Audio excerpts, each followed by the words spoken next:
Assalamualaikum warahmatullahi wabarakatuh. Perkenalkan, nama saya Nurul Bahiroh, NIM 19502100038. Di sini saya sebagai kelompok pemakalah pertama mata kuliah Manajemen Bisnis Islam dengan judul Arti Penting dan Sejarah Perkembangan Manajemen Syariah sejak zaman Nabi Adam hingga Rasulullah SAW. Nah, pembahasan yang pertama yaitu munculnya manajemen dalam kehidupan. Nah, kapan sih manajemen pertama kali muncul? Ilmu manajemen telah ada sejak ribuan tahun yang lalu. Nah, itu dibuktikan dengan adanya piramida di Mesir. Piramida dapat dibangun oleh lebih dari 100.000 orang selama 20 tahun. Piramida tidak akan berhasil dibangun bila tidak ada seseorang yang merencanakan apa yang harus dilakukan, mengorganisir manusia, serta bahan bakunya, memimpin dan mengarahkan para pekerja, serta menegakkan pengendalian tertentu guna menjamin bahwa segala sesuatu dapat dikerjakan sesuai dengan rencana. Namun, sebenarnya manajemen tertua yang telah dipraktekkan oleh manusia adalah sebagaimana yang telah dilakukan oleh Nabi Adam alaihissalam ketika ia mengatur dan membagikan pekerjaan di antara anak-anaknya sesuai dengan watak dan tabiatnya masing-masing. Habil yang berperasaan halus dan penyayang diberi tugas berternak, sementara Qabil yang berperawakan kasar dan keras diberi tugas bertani ataupun berkebun, bercocok tanam, dan merambah hutan. Sedangkan anak perempuannya diberi tugas memasak, merawat, dan membersihkan rumah serta tugas-tugas domestik lainnya. Nah, begitu juga manajemen yang dilakukan oleh nabi-nabi yang datang sesudah Nabi Adam alaihissalam, seperti Nabi Nuh, Nabi Ibrahim, Nabi Musa, Nabi Isa, sampai Nabi terakhir, Nabi Muhammad SAW. Salah satu karya nabi-nabi tersebut yang bersifat fisik dan paling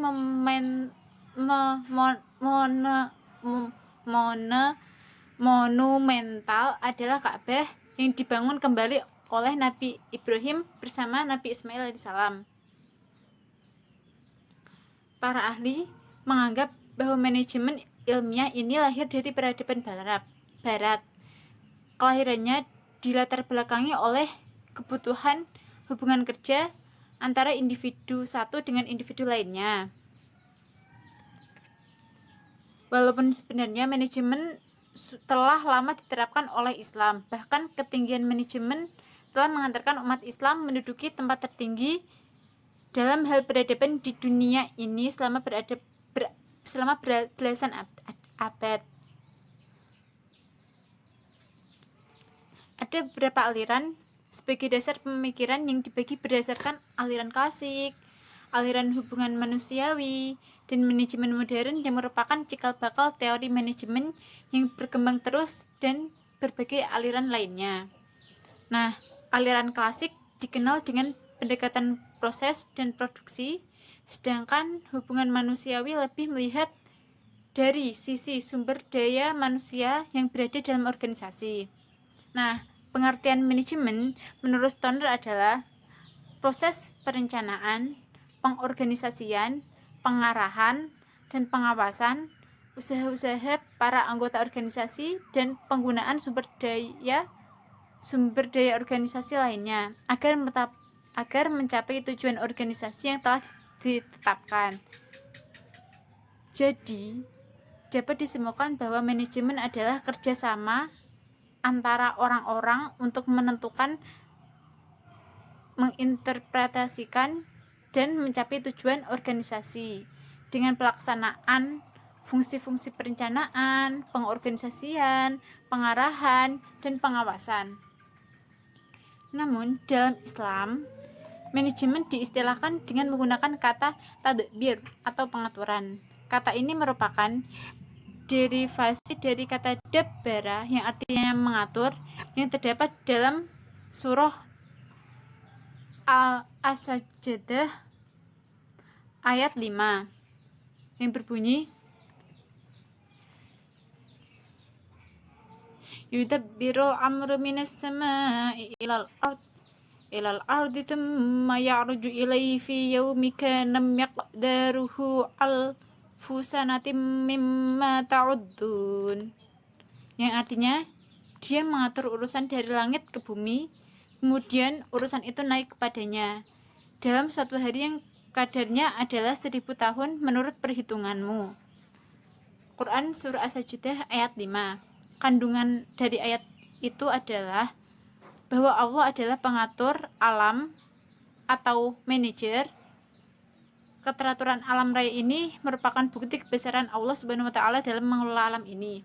Nah, tadi kan aliran dalam ekonomi kan ada 3. Yang pertama, aliran klasik. Aliran klasik ini memberikan pematian terhadap masalah-masalah manajemen yang timbul balik di kalangan usahawan industri maupun masyarakat. Sedangkan yang kedua, aliran hubungan manusiawi melihat pada hakikatnya, yaitu sumber daya manusia. Aliran ini memandang aliran klasik kurang lengkap karena kurang mampu mewujudkan efisiensi produksi yang sempurna dengan keharmonisan di tempat kerja. Dan yang ketiga, aliran manajemen modern. Aliran ini merupakan gabungan dari operational research dan manajemen science. Pengembangan model-model dalam pemecahan masalah-masalah manajemen yang kompleks.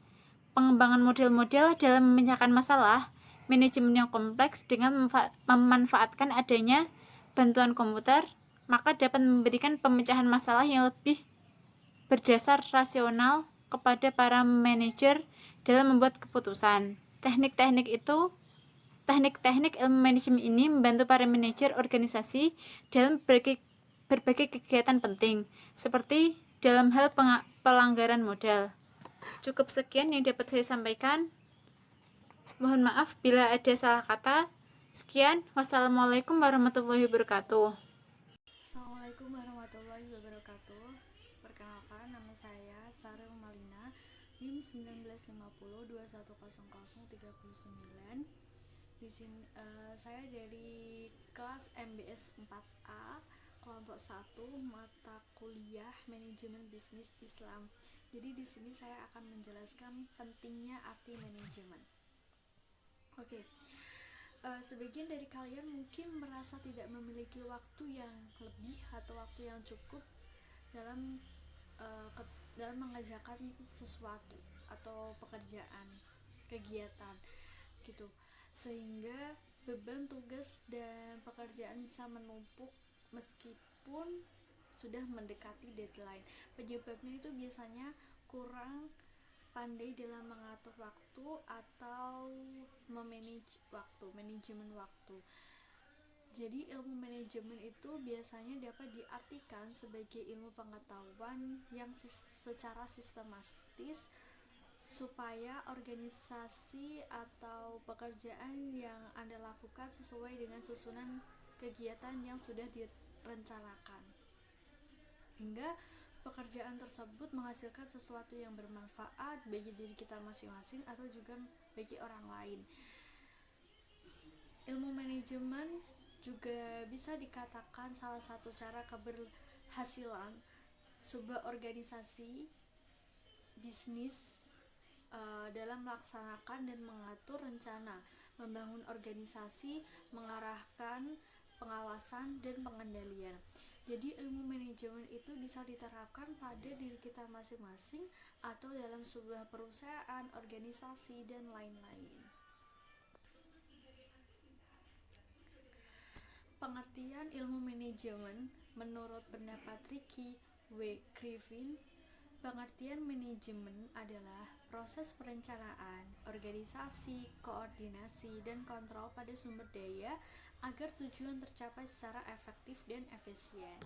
Jadi efektif di sini maksudnya tujuan tercapai sesuai rencana, dan efisien berarti bahwa manajemen dilakukan secara cermat, terorganisir, dan tepat waktu. Pada ilmu manajemen, perencanaan itu sangat penting bagi aktivitas kehidupan kalian atau organisasi, supaya kegiatan tersebut dapat terorganisir dan diperlukan untuk dapat menjalankan semua rencana organisasi. Dengan menjalani kegiatan yang sesuai dengan ilmu manajemen, sudah pasti akan menyelesaikan dan dikelola oleh organisasi demi mencapai tujuan bisnis, seperti apa yang saya katakan tadi.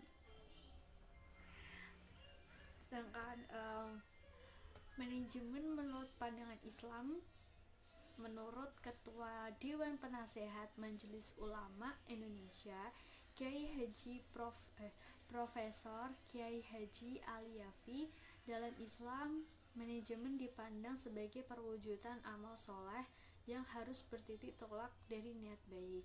Niat baik tersebut akan memunculkan motivasi dari aktivitas untuk mencapai hasil yang bagus demi kesejahteraan bersama.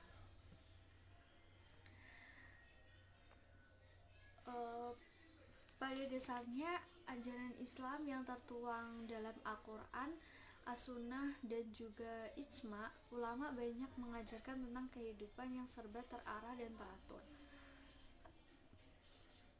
Dalam pelaksanaan sholat yang menjadi ikon paling sakral dalam Islam merupakan contoh konkret adanya manajemen yang mengarah kepada keteraturan. Puasa, haji, amaliyah lainnya merupakan melaksanakan manajemen yang non-mental.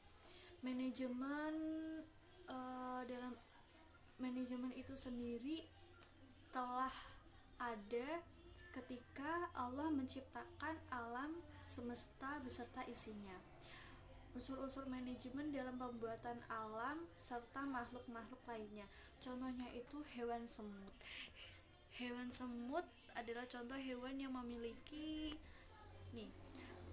makhluk ciptakan Allah yang dalam menjalankan hidupnya itu termasuk makhluk yang sangat solid dan berkomitmen menjalankan roda kehidupannya dengan menggunakan manajemen. Tentunya ya versi semut, keteraturan dan komitmen semut dan kinerja sangat solid dan patuh kepatuhan.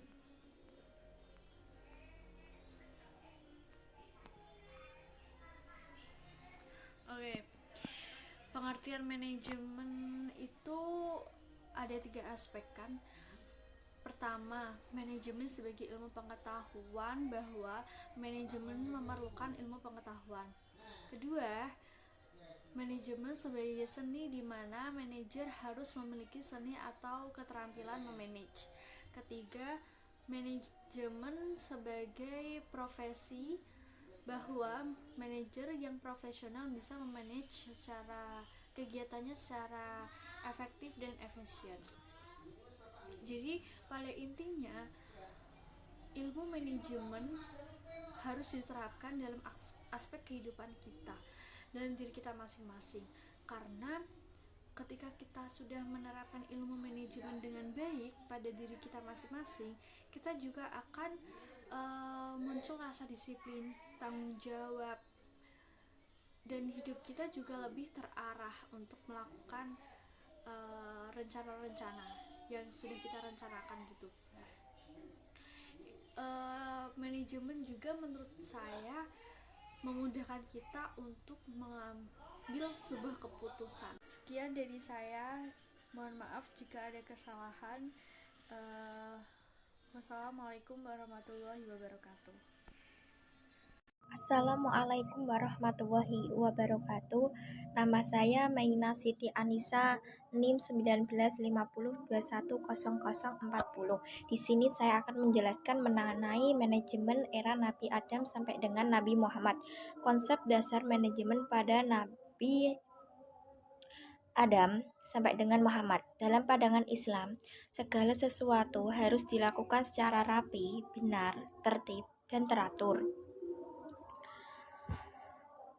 Proses-prosesnya harus diikuti secara baik. Sesuatu tidak boleh dilakukan secara asal-asalan. Hal ini merupakan prinsip utama dalam ajaran Islam.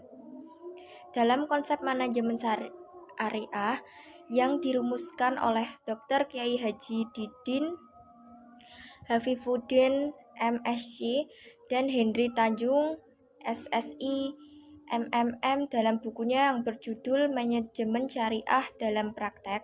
Manajemen syariah adalah perilaku yang terkait dengan nilai-nilai keimanan dan ketauhidan. Lebih dalam bukunya Abidin Hafifuddin dan Henry Tanjung mengolaborasi beberapa contoh manajemen yang dicontohkan oleh para nabi. Nabi Adam dengan peristiwa perselisihan yang terjadi pada putra-putranya sampai pada pembunuhan antara Habil dan Qabil karena ada pihak yang melanggar peraturan dalam memilih pasangan. Ini bentuk manajemen di mana diterapkan sebuah aturan-aturan. Jika dilanggar maka akan menyebabkan sesuatu yang fatal. Selanjutnya yakni konsep manajemen pemerintahan menurut Rasulullah Shallallahu Alaihi Wasallam. Yang pertama yaitu syura dan partnership. Rasulullah sering meminta pendapat dan bermusyawarah dengan para sahabat, terutama dengan mereka yang memiliki kecermatan dan kedalaman ilmu agama. Sahabat yang memiliki kelebihan intelektual, kekuatan iman, dan getol pendakwahan Islam. Yang kedua yakni pembagian tugas dan wewenang. Rasulullah pada masa itu sudah membagi tugas di antaranya para sahabatnya. Yang ketiga yakni pemilihan pegawai. Kebanyakan pegawai Nabi berasal dari Bani Umayyah karena Rasul memilih pegawai dari para sahabat yang relatif kaya dan tidak membutuhkan gaji. Yang keempat yakni keharmonisan, kemakmuran, dan keadilan. Pada zaman Rasul belum ditemukan Baitul Mal guna menyimpan harta, zakat, ghanimah, sedekah, dan lainnya. Prinsip perdagangan dalam ekonomi Islam yang diajarkan oleh Nabi Muhammad dalam melakukan usaha perdagangan, yakni yang pertama adalah para pelanggan yang tidak sanggup membayar kontan hendaknya diberi tempo untuk melunasinya. Yang kedua, penjual tidak boleh mempraktekkan kebohongan dan penipuan mengenai barang yang dijual pada pembeli. Yang ketiga, penjual harus menjauh sumpah yang berlebih-lebihan dalam menjual barang tersebut. Keempat, hanya dengan kesepakatan bersama atau dengan suatu usulan dan penerimaan penjualan suatu barang akan sempurna. Yang kelima, penjual harus tegas terhadap timbangan dan takaran. Yang keenam, orang yang membayar di muka untuk membeli suatu barang tidak boleh menjual sebelum barang tersebut benar-benar menjadi miliknya. Yang terakhir yakni Nabi telah melarang bentuk monopoli dalam perdagangan dan menyatakan barang siapa yang melakukan monopoli maka ia adalah dosa. Sekian penjelasan dari saya. Wassalamualaikum warahmatullahi wabarakatuh.